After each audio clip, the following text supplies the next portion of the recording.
Vai, cartinha fechada, não deixa ninguém te abrir. Naquela casa caiada, donde mora a letra I. E diz que é com uma cacimba no rio que o verão secou. Meus olhos chorou tanta mágoa que hoje sem água nem reclama dor. Vai, cartinha fechada, não deixa ninguém te abrir. Naquela casa caiada, donde mora a letra I. E diz que é com uma cacimba do rio que o verão secou. Meus olhos chorou tanta mágoa que hoje sem água nem reclama dor. Vai, diz que o amor fumega no meu coração. Vai com a fogueira nas noites de São João. Eu sofro por viver sem ela, estando longe dela, só sei reclamar. E vivo como um passarinho que longe do ninho só pensa em voltar. Eu sofro por viver sem ela, estando longe dela, só sei reclamar. E vivo como um passarinho que longe do ninho só pensa em voltar.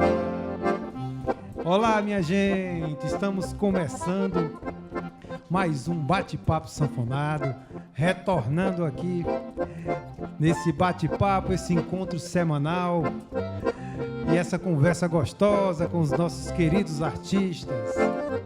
Sejam bem-vindos aqui na TV Terra do Sol e também em nossos canais no YouTube. Hoje estamos recebendo um grande artista que também tem a letra I. O nosso querido e grande instrumentista, amigo, professor, youtuber Jair Dantas. Valeu, Adelson. Obrigado. Seja bem-vindo, querido. Muito obrigado.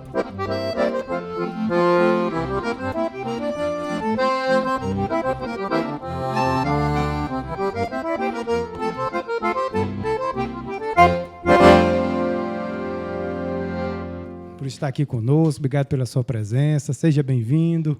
Olá, Adelson. Obrigado pelo convite. Eu tinha sido convidado anteriormente, mas por conta da pandemia acabou não dando certo.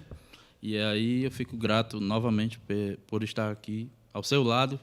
A gente que já esteve junto em outros momentos e agora poder participar desse programa é um prazer. O prazer é todo nosso. Jair, eu já começo perguntando, você nasceu na cidade do Cedro, né? E começou na arte musical aos 14 anos. Isso. Teve a sua iniciação musical com pífano e flauta transversal, né? Exato. Como foi esse início da sua carreira? Eu sou do Cedro, né? Eu apenas nasci lá, né? Vim com 1 ano, já vim morar aqui em Aquiraz.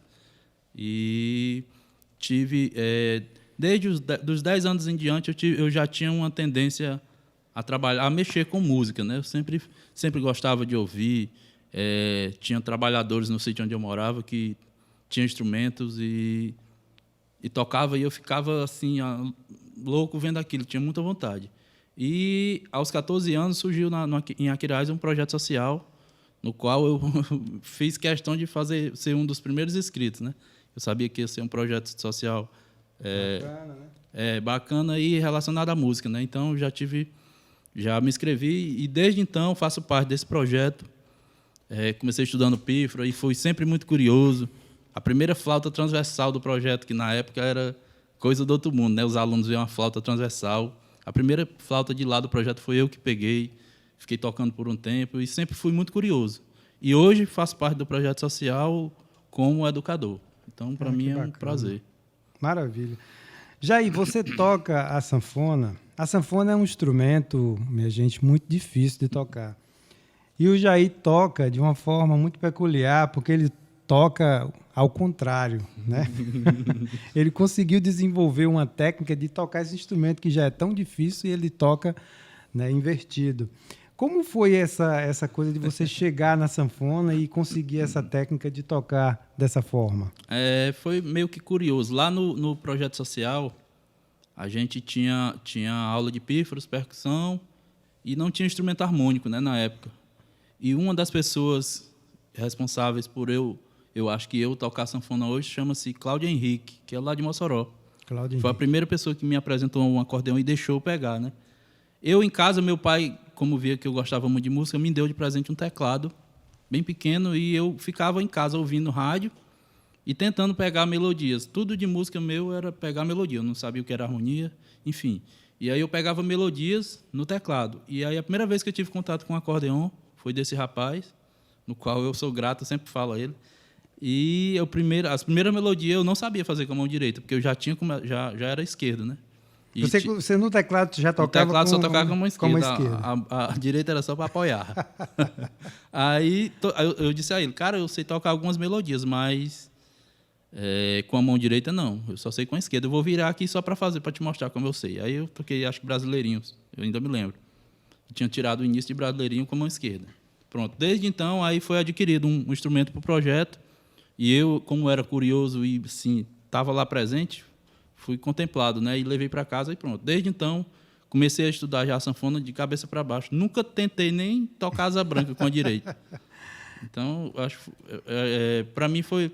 Eu não encaro como uma dificuldade, não. Para mim, assim, as coisas que eu já tentei pegar de estudar, nunca foi dificuldade por eu ser canhoto, não. Acho que você se adapta, né? E, assim, a tua primeira apresentação tocando ao contrário, alguém falou alguma coisa, houve alguma...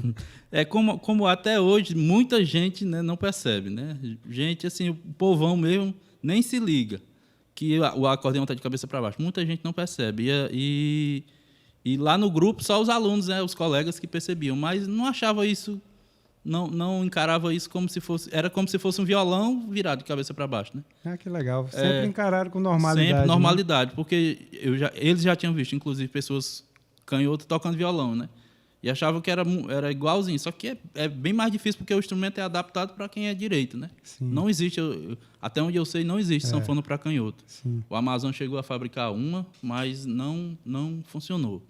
Enfim, aí eu sempre tive essa adaptação, mas nunca tive dificuldade, não.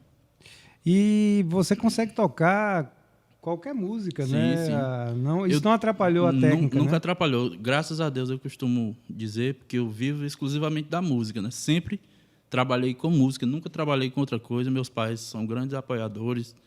Desde eu criança, a gente é morador do sítio, então tinha aquela atividade de trabalhar, de ajudá-los, né? Mas eles sempre incentivaram e priorizavam a música. E aí, eu estou até hoje vivo da música e pretendo não largar. Maravilha. Você depois montou um grupo de forró pé de serra, Sim. né? Como é esse projeto? Como foi esse projeto? Eu tenho um grupo de forró pé de serra, tem uma banda que a gente toca mais forrós antigos, que é a banda com todo instrumental, e a gente tem a parte do forró pé de serra, né? Saiu de dentro do próprio projeto. Os alunos, no caso, os percussionistas, né? Que a gente tem um trio pé de serra que é sanfona, zabumba e triângulo, né? E os percussionistas Vieram do projeto. Vieram de Mossoró para ajudar na percussão, moraram lá. Grandes amigos meus hoje, que é Magno e Harrison, a gente toca junto há mais de 20 anos, né? A gente tem uma amizade e vive de música desde sempre, assim. É muito legal, porque a gente é muito entrosado em todos os aspectos, né? Musicalmente, a gente se dá muito bem no dia a dia. Então, eles saíram de lá e esse grupo existe até hoje, nessa formação. Como é o nome do grupo? Hoje passou a ser meu nome, né? Jair Dantas. Dantas. E aí, geralmente, a gente usa Jair Dantas e banda só do Jair Dantas. Porque depende muito do que o cliente se interessa, né? Às vezes, não, eu queria só o trio. Ou então, eu queria só um duo, sanfona e violão. Eu tenho também um duo agora que eu estou trabalhando em alguns lugares, e é um duo instrumental. E aí eu passei a usar meu nome por conta que... para ficar um uníssono, né? Quando for banda, quando for trio, quando for... Ficar sempre a mesma coisa, né? Isso. E mais uma curiosidade. Você falou que iniciou num projeto, né? Um projeto social, um projeto de cultura. Isso. Você, de aluno, se tornou mestre, Isso. Não é isso? Professor. Isso. Você lembra de alguma coisa, assim, com algum fato, alguma situação que você viveu com algum aluno, assim, engraçada? Tem muitas, né? Eu lembro bem, enquanto aluno, isso. Eu nem tocava acordeão ainda. Eu lembro bem, assim, eu tenho muito isso claro na minha memória, de ver uma pessoa tocando acordeão bem, que eu lembro que era o Alan. O Alanzinho. Aqui hoje é o Alan Dantas, né? Ele usa nome artístico. A primeira pessoa que eu vi tocando acordeão, assim, um menino, né, que ele era assim, menino da nossa turma, e tocando bem, e eu fiquei fascinado com aquilo. Quando eu vi a primeira, rapaz, eu quero isso para mim. E eu perturbava ele, cheguei a trabalhar na banda com ele, enquanto já era, acho que eu tinha 15 anos, ele tinha uma banda e eu pedi para participar enquanto tecladista. Então, assim, eu acho que foi um dos momentos que eu nunca tinha visto uma criança tocando acordeon, né? Ele era criança e tocava bem. O Alan até hoje toca muito bem, né? Sim. Então, foi uma das primeiras pessoas que eu vi tocando acordeon e aquilo ali me incentivou muito, né? Porque eu disse, rapaz, eu vou chegar nesse nível. Eu lembro que ele tocava espinho de bacalhau, não sabia nem o que era. Eu sabia que era muito difícil, né? Porque a gente já estudava música e eu lembro que ele tocava e eu achava magnífico aquilo. Então, foi uma das cenas que marcam até hoje, que eu lembro desse trajeto. Né? Bacana. O projeto ainda continua? O projeto continua, trabalho no projeto Tapera das Artes, fui aluno, hoje sou... O Rodolfo também, inclusive, foi professor de acordeon lá um tempo, Rodolfo Forte. Foi um dos professores. Tarcísio Sardinha também, Tarcísio Sardinha, Luizinho Duarte, Tito Freitas, já passou uma equipe boa lá. Só gente boa, né? Só gente boa e um aprendizado, né? E muitos deles, tipo, Luizinho Duarte foi uma indicação minha, né? Depois que eu passei a conviver mais de música, eu vivia no instrumental e eu conhecia eles. E aí indiquei Tito Freitas, na época, para trabalhar no projeto, a Lia Veras, de canto. No próprio concerto do projeto que tem, que é o Mestre Aprendiz, eu tive a honra de indicar você e o Nonato Luiz, né? Obrigado. Que a gente teve junto lá. Então, assim, eu tenho uma participação direta no projeto. Maravilha. Pois então, agora nos presenteie aí com uma música para a gente ir para o intervalo e voltar daqui a pouco. Jair Dantas. Vou fazer uma valsa que eu faço mesclada com a guaranha. É bem conhecida, mas bem popular.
Aí, maravilha. A gente volta já com o nosso bate-papo sanfonado.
Aí, estamos de volta com o nosso bate-papo sanfonado, esse encontro musical, essa conversa descontraída com os nossos artistas.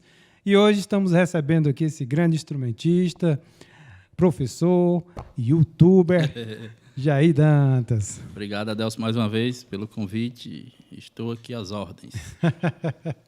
Jair, o que é que você acha, na sua opinião, assim, que a música pode mudar na educação? O que contribuiu assim, na sua educação, na sua vida? Isso é muito importante. Eu sempre falo isso em depoimentos, inclusive lá do Projeto Social, né? Quando a gente tem algumas entrevistas, porque, com certeza, eu tenho a personalidade que eu tenho, eu sou a pessoa que eu sou hoje, por conta de ter me envolvido no projeto, de ter vivenciado momentos que poucas crianças hoje vivenciam, né? Até pela época também, era muito legal, não tinha essa turbulência de celular, de nada. A gente ou estudava e aí ficava muito feliz quando saía para uma apresentação. Então, e a convivência com todo tipo de pessoas, né? Eu viajei muito também. Na época a gente trabalhou com um artista chamado Cacau Brasil e a gente viajou diversos estados. E isso foi uma experiência assim, que agregou muito para a gente, né? A gente viajou de ônibus e saiu fazendo... Acho que 12 estados. Foi muito legal e isso é uma das coisas que tornou a pessoa que eu sou hoje, né? Que me fez ter essa personalidade, ter sensibilidade, de ouvir uma boa música. Claro, assim, eu faço trabalhos diversos, de todo tipo, desde, sei lá, do piseiro à valsa, as coisas que são necessárias tocar e gravar. Então, eu acho que me deu a música me deu esse discernimento muito bem. E lá você dá aula para crianças e a partir de que idade? A partir de 9 anos, né?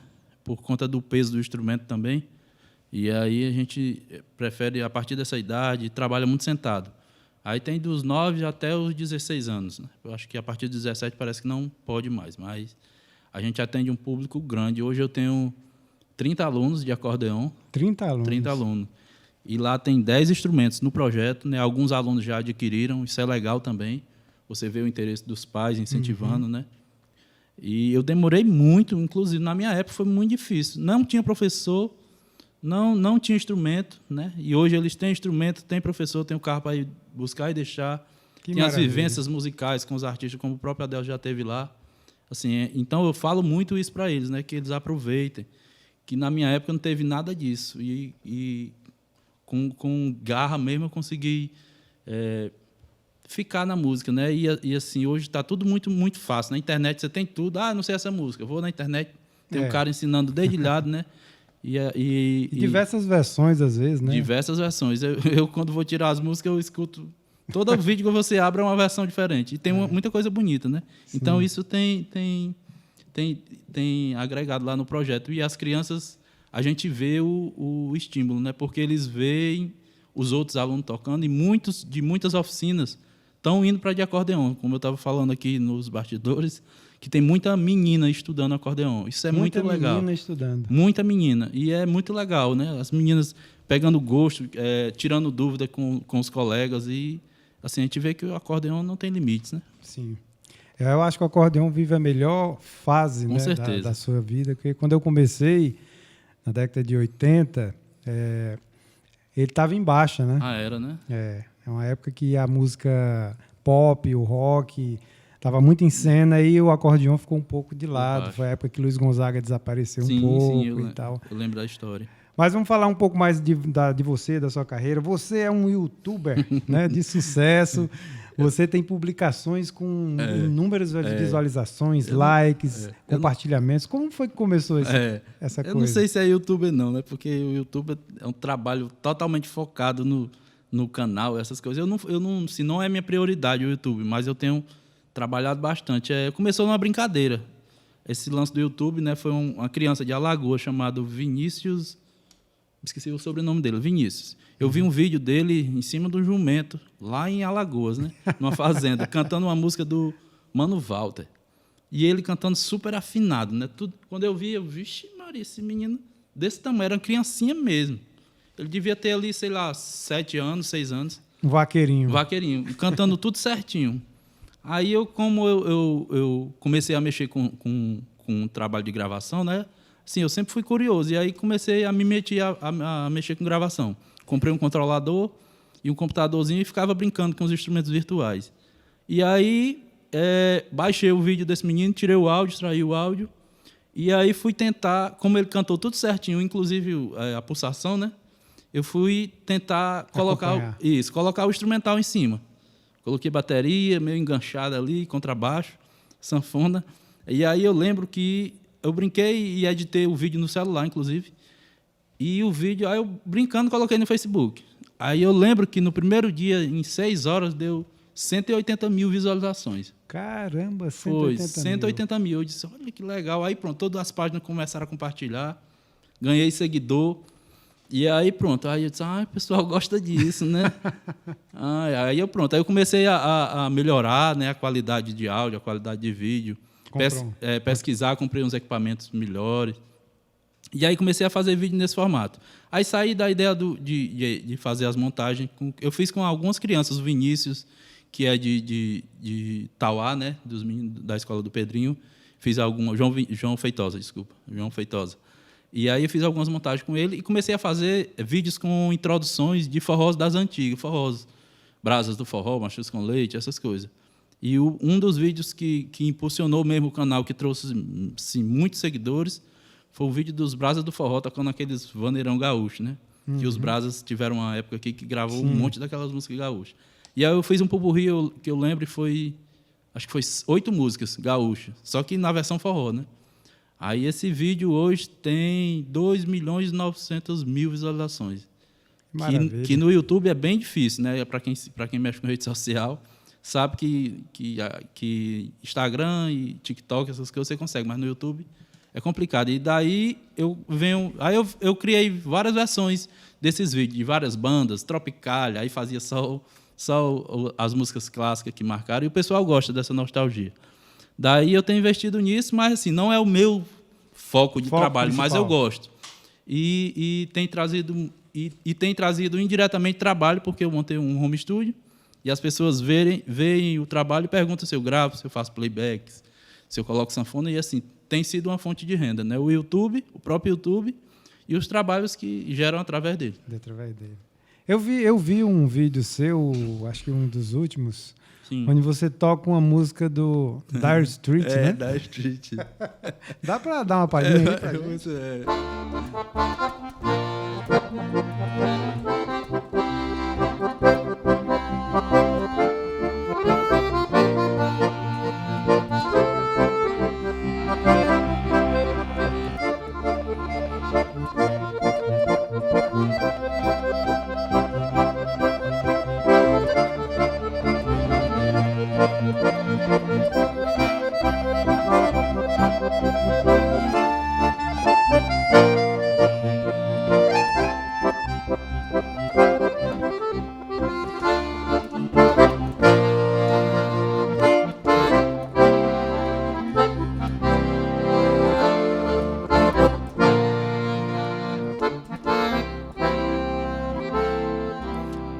Essa aqui foi um dos clássicos bem conhecidos, né? Assim, do rock internacional, né?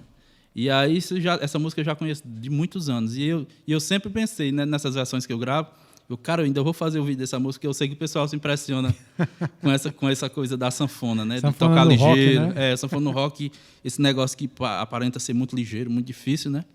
E aí eu sabia, assim, por modéstia mesmo, eu sabia que essa música o pessoal ia dar curtir. Certo, né? E aí tá com mais de 1.500 compartilhamentos no Instagram, mais de 60 mil visualizações. Tá com uma semana que eu postei. Legal. E aí eu tenho feito vídeos nesse formato. Mas... Tá aí, gente. Então, ele está divulgando o trabalho dele, então vão lá, vão curtir esses vídeos dele. Curtam também o nosso programa, né? Compartilhem, deem likes, né? Façam façam com que essa cultura, né, da sanfona, da boa música, seja compartilhada para mais gente. Jair, você integrou, inclusive eu também fiz parte da Orquestra Sanfonas do Ceará, não é? Foi um projeto com acho que 15 acordeões, né? Era uma orquestra de sanfona. Isso. Como é que foi para você esse projeto? A princípio foi uma experiência. Eu lembro que uma das pessoas que entrou em contato comigo foi você, né?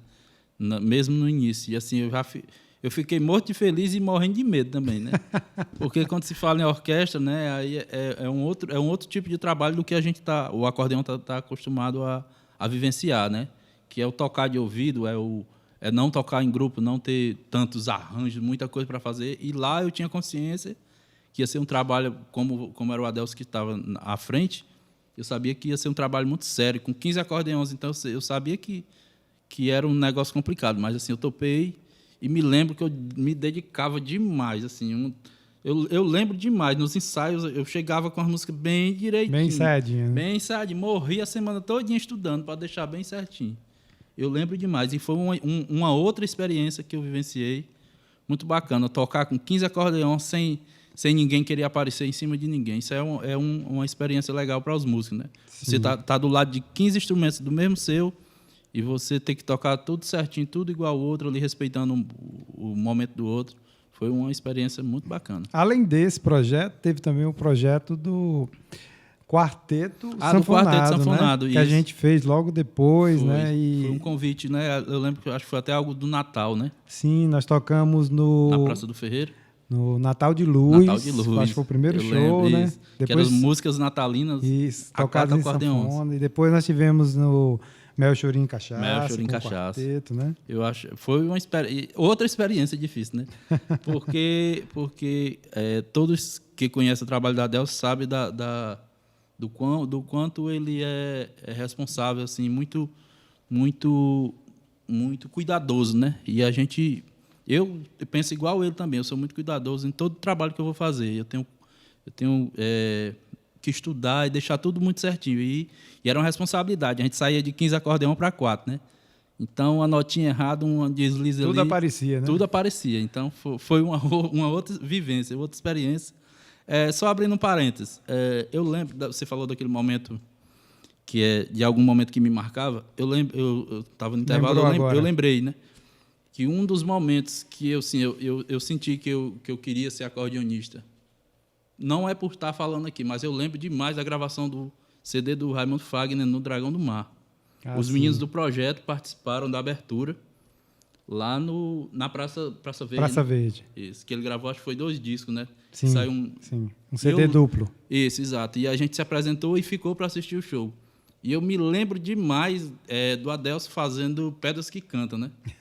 Porque eu já tinha ouvido muito aquilo, assim, meus pais e tudo. Mas ver a pessoa... Tocando ao vivo. Ver o cantor e ver os músicos executando. E eu lembro do balançado, achava aquilo coisa do outro mundo, né? Da Pedras que Cantam. E eu vendo o Adelso fazendo, eu disse, rapaz, é isso que eu quero. Eu lembro que eu me arrepiava mesmo assistindo o show. Eu disse, cara, é isso que eu quero. Eu lembro, e eu falei isso para meus pais quando eu cheguei em casa. E aí a gente estava no intervalo, eu lembrei isso. Maravilha. Jair, para a gente encerrar, durante a pandemia você pensou em algum projeto pós-pandemia, assim, para realizar? O que é que você tem aí de coisa aí que você está planejando? Eu, graças a Deus, eu acho que foi um dos poucos da pandemia que trabalhei bastante enquanto músico. Por conta que eu fiz o home studio, né? E ficou tudo online, tudo funcionando online. Gravações e lives e gente criando trabalhos novos e colocando sanfona. Eu trabalhei bastante na pandemia. Eu estava conversando até com a minha mulher isso, que a gente não passou, graças a Deus, nenhum aperreio enquanto músico, né? Que teve bastante teve irmãos que sofreram, né? Então, eu fui um dos músicos que, graças a Deus, passei bem, trabalhei bastante, criei alguns projetos, sim, participei dos editais que houveram, né, para os músicos do governo, da prefeitura, e a gente passou por conta de se dedicar a um trabalho bem direitinho. Então, e a gente criou também, e eu estou criando outros formatos também, até durante a pandemia, criando outros formatos lá do meu estúdio e no projeto, né? E o projeto também, ele exige um pouco da gente lá, o projeto social. Agora ele está online, né? Está online, exatamente. Aí tem um dia específico, que é o dia todo só de aula, né? Então, ele exige um pouco mais de atenção, mas eu tenho projetos futuros e assim, tem crescido bastante esse meio online para o acordeon, né? Pelo menos na minha área, tenho tido bons resultados. Maravilha. Bom, Jair, eu quero lhe agradecer a presença aqui no nosso bate-papo sanfonado, desejar cada vez mais sucesso para você, que a gente se encontre mais, e parabéns pela sua história, por tudo que você realiza, né, e ainda vai realizar como professor, como músico, como youtuber. Né, e vamos encerrar com uma música? Vamos encerrar. Desde já eu agradeço a Adelson, agradeço a TV Terra do Sol pelo convite, parabenizar pela iniciativa de um programa desse, né? Precisamos demais e precisamos de mais tempo. E muito bacana, grato demais a Deus. Eu sempre uso você como espelho, como acordeonista. Maravilha, um beijo no coração, saúde e paz e até o nosso próximo bate-papo sanfonado. Simbora!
Show, obrigado, mestre.